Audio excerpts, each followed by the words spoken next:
Hello, I'm Shivshankar Menon. I am supposed to talk about the world we're in today, where it's going to be in the next decade, and what we as India should do about it in terms of foreign policy.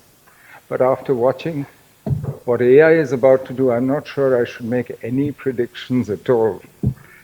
But the fact is that today we're in a paradoxical world. If you think of it, more people are living longer, healthier, more prosperous lives than ever before in history. And yet, more of us are nervous, uncertain, unmoored. If you look at violent deaths, you look at the number of refugees, of internally displaced persons, you look at inequality, these are all at levels which, frankly, we haven't seen since World War II. That's a long time. So why are we in this paradoxical state? For me, the real reason is that we're in a globalized world. Over the last 4 decades or so, the world has, through the exchange of goods, of ideas, of capital, and thanks to technology, binding our economies together, has really made this into one globalized world. And now, to a lesser extent, the movement of people as well. And when you look at the number of Indian CEOs, for instance, abroad, it's quite impressive. But now that we're in this globalized world, several things have happened. And I think some of those consequences were very unanticipated. One of them is that the balance of power between states has shifted tremendously. If you look at the share of world GDP, in 1980 and 2016. In 1980, the advanced countries, the OECD members, they accounted for 64% of world GDP. But now they're down to 42%. And it's interesting when you look at where that share has gone. Europe's share is the one that has dropped most drastically, from 30% of world GDP down to 16.7%. Whereas US share has stayed roughly between 25, 24, 30%, it went up to in between. It stayed roughly steady. India and China grew tremendously. This is all PPP, by the way. China's share went from a little over 3% all the way up to almost 18% of world GDP. India's went from 2.8 or so all the way up to 8%, little less than 8% by 2016. So together, India and China today account for the same amount of global GDP as the US does. Europe accounts for much less. And that's a huge shift in power. Half of Asia's GDP, by the way, is now actually India and China. So we have a situation where the balance has shifted, where economic power has shifted. So the world is really multipolar economically. But militarily, it's still unipolar. There's only one power on earth who can actually project military power wherever they want across the world, and that's the US. There are other regional powers. China is a very dominant power in her own neighborhood, but even in her own neighborhood, she is challenged by other major military powers. So we have this confused situation in the world today, and politically, of course, you know the confusion. But the other thing that globalization did was to change the nature of politics within our societies. Because today, for the first time in history, more than half of the world's population lives in cities. And this is unprecedented. We've been taken out of our clan, our village, our family, our familiar surroundings. We're now in anonymous cities. And the results, and at the same time, we're exposed to everything that happens in the world. We can see in our smartphone, in the palm of our hands, we can see what's going on everywhere else. And because globalization, or the pattern of globalization we followed, increased inequality, now what you have is a threat to your identity in your hands. Because you're in a globalized world, you depend on the rest of the world, and you're seeing the difference. And so you get the politics of emotion. And you get Well, actually, mass psychology starts operating in this situation because everyone's much more aware of what's going on around them. And what you see now, the return of religious piety, the threat to identity that people perceive, therefore this harking back to the past, you see the rise of new authoritarian leaders who promise big solutions to everybody, rely on ultranationalism. Don't worry, we'll keep the world at bay, but we are a great country. And this is not true of just one or two countries. You look at China, you look at the US, across the world, I mean, you can see this phenomenon of new authoritarians. Why does it matter? Frankly, it's up to people what kind of leaders they want, what kind of politics. But it makes it much harder to deal with other people, to bargain, to negotiate, to do the business of diplomacy. Because how do you compromise if you're an ultranationalist? If you start off by saying, I'm not going to give up anything. Sovereignty is not something you can trade. And this matters because today the other result of globalization is that we have a world where threats are now transnational. Because it's a globalized world, the pandemic spreads like wildfire. Nothing stops Omicron from going across the world because we are globalized one way or the other. Goods travel, people travel, ideas travel, everything travels today. And if you look at all the big threats we face, climate change, pandemics, all these, cybersecurity, maritime security, these are all transnational threats. And no one or even small group of countries can settle these problems for us, can solve them. And yet, our internal politics makes it much harder for us to do the adjustment, the give and take that these kinds of problems require. And COVID has actually accelerated all these trends. Every one of these things that I'm talking about.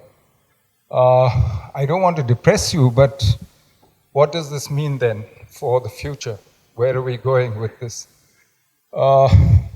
Frankly, it looks like we're heading for a very hard decade because the solutions don't seem evident to many of the problems that we have today. And if anything, we are making it harder and harder for ourselves. We face a world adrift. What do I mean by that? You know, after the Cold War, you had basically a bipolar world. There are two superpowers, Soviet Union, US, capitalist system, socialist system, competing. But there was a system. That was followed with the collapse of the Soviet Union exactly 30 years ago by a unipolar system, one superpower, the US, and that was really the height of globalization, of the neoliberal project of opening up world economies. But now, as I said, we're in this confused state. There's no order anymore. Ever since the global financial crisis of 2008, the rise of China and other countries like India, US's own internal confusions. I mean, I don't have to tell you about what Trump represented and what they were doing. And so we have a world where there isn't an international order, and the best proof of it was last year when COVID struck. I mean, you had the G20 met, the G7 met, the UN Security Council met, WHO met. You had lots of words, but did they provide vaccines? Did they manage to do anything concrete? And this is different from the 2008 crisis. When the global financial crisis happened, the G20 actually did something about it. Within 6 months, actually, over a series of meetings, we did something. So there was an international order working, no longer. So we're in a world adrift, which means we're left to ourselves. And worse than that, it's a fragmenting world. In economic terms, we are watching the creation of huge regional trading blocs across the world. The RCEP, the Regional Cooperation Economic Partnership, is about to come into force in the beginning of next year for Japan, Korea, China, the 10 ASEAN countries, Australia, and New Zealand. And we chose to walk out of it after 8 years of negotiation in December 2019. North America has USMCA, US, Canada, and Mexico in a free trade area. Europe has the EU. We're the only major economy who is not part of a regional trading arrangement. And the fact is that value and manufacturing chains will concentrate within these large blocks because it's much easier to do business. There'll be much lower tariffs, but also there'll be just simple ease of business within these things. And there's also a CPTPP now among the more advanced Asian countries with higher standards, and both China and Taiwan have applied for membership of that as well. And politically, it's a fragmenting world as well. China and the US are busy engaged in a strategic competition because the US naturally doesn't want any peer competitors in the world. She's seen the rise of China. She stopped the Soviet Union. She stopped Japan in the 80s and early 90s. And now she's trying to stop the rise of China. And the whole maritime arc of China, from East China Sea, Taiwan, South China Sea, all the way to the India-China border, today is live, is hot. Because, as I said, the world is politically fragmenting and there's no order to actually take care of it. So, what do we do in a decade which is coming where we see these transnational threats, where there is no order, where it's politically and economically fragmenting? For me, the function of Indian foreign policy is to enable the transformation of India. That's its only job. Not to make us a superpower or to get us status or revenge or any of these other things. Our job is to make it possible for India to be a prosperous, secure, modern country where every Indian can hope to achieve their full potential. If that's the job of Indian foreign policy, then what do we do in this kind of world? Because we need the world. We can't just shut shop and say, to hell with the world, we're going to transform ourselves on our own. Why do we need the world? Because look at our resource endowment. We need the world for energy. We need the world for fertilizer. We need the world for non-ferrous metals. We need the world for a host of things, technology, even capital. If we want to transform India successfully, we have to work with the rest of the world. We have to engage with them. 80% of our imports today are maintenance imports in India. And if you want to import, you have to export. And frankly, in a globalized world, they both need each other. I don't think many people realize this, but in the year 2000, 6% of value add in Indian exports was Chinese origin. Auto parts, APIs. When you sell medicines, you bring in today meaning 2019, the Chinese share in India's exports of Chinese inputs, 25%. That's globalization. That's what it does. You can't just wind up and say, okay, I'm going to be self-reliant and close because of your resource endowment, because you need the world, and if you're going to engage, you have to be part of the external world. So, what do you do? Where the world is not going to support it, this is a much harder situation around you. You need the world, but you have to start with self-strengthening. There's no question. And a lot of that is going on. If you look at the military reforms that have been underway for the last 10, 12 years, what General Rawat was trying to do before he unfortunately died, a lot of that is going on. And it does make sense to try and be self-reliant where you can. But in our case, if we really want to be successful in transforming India, look at the history. Which are the years where our economy grew the most? When did we pull 140 million people out of poverty? It was the first decade of the century when we were integrating with the world economy. The more open you are, the better you have done throughout history, the more we have engaged. So if there's one message I would leave you with, is we must engage. But we cannot only engage politically and militarily. We can't say we're going to have a really active foreign policy if you are pulling back economically from the rest of the world.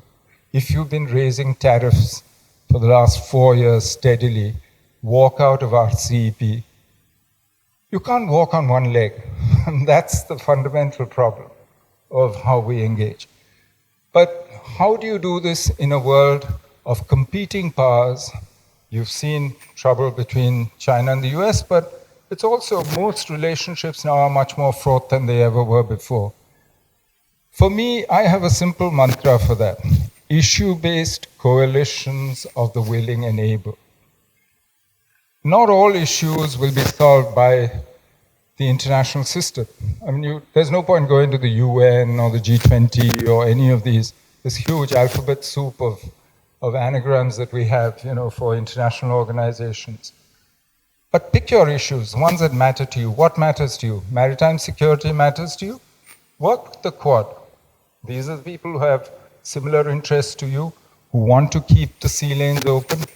38% of your trade today goes through the South China Sea. So work with others. It becomes a major Indian interest to keep free and secure those open sea lanes. So work with others and keep that open. But when it comes to other issues, you'll need other partners. When it comes to energy security, it's an interesting paradox. The 4 biggest importers of oil through the Persian Gulf and through the Indian Ocean sea lanes are who? India, China, Japan, Korea. The Americans are now surplus. They might have the 5th Fleet in Bahrain, but that's leftover from a time when they used to depend on Gulf oil. They don't need it anymore. How long are they going to spend money protecting it? They pulled out of Afghanistan. So there you will have to look for other partners to work with you on this. Cybersecurity, it'll be a whole different set of actors. So each of the issues, but pick those that really matter to you. And that's the second message I would like to leave you with, that unless you are willing to work with others, but put in much more effort, because you'll have to build these coalitions. It's going to be hard work, and it won't necessarily work brilliantly all the time, because it is going to be a much harder world. But ultimately, I think we have to keep in mind that vision that has driven us so far, which is of a world which is rule-based, which is open, which is plural, which is all the things that we want our own society to be. That's what we should be aiming at in the international order. And for me, that's what should drive policy. How you do it will vary depending on the circumstances. But ultimately, we have to work for the common good, both abroad and at home. Thank you.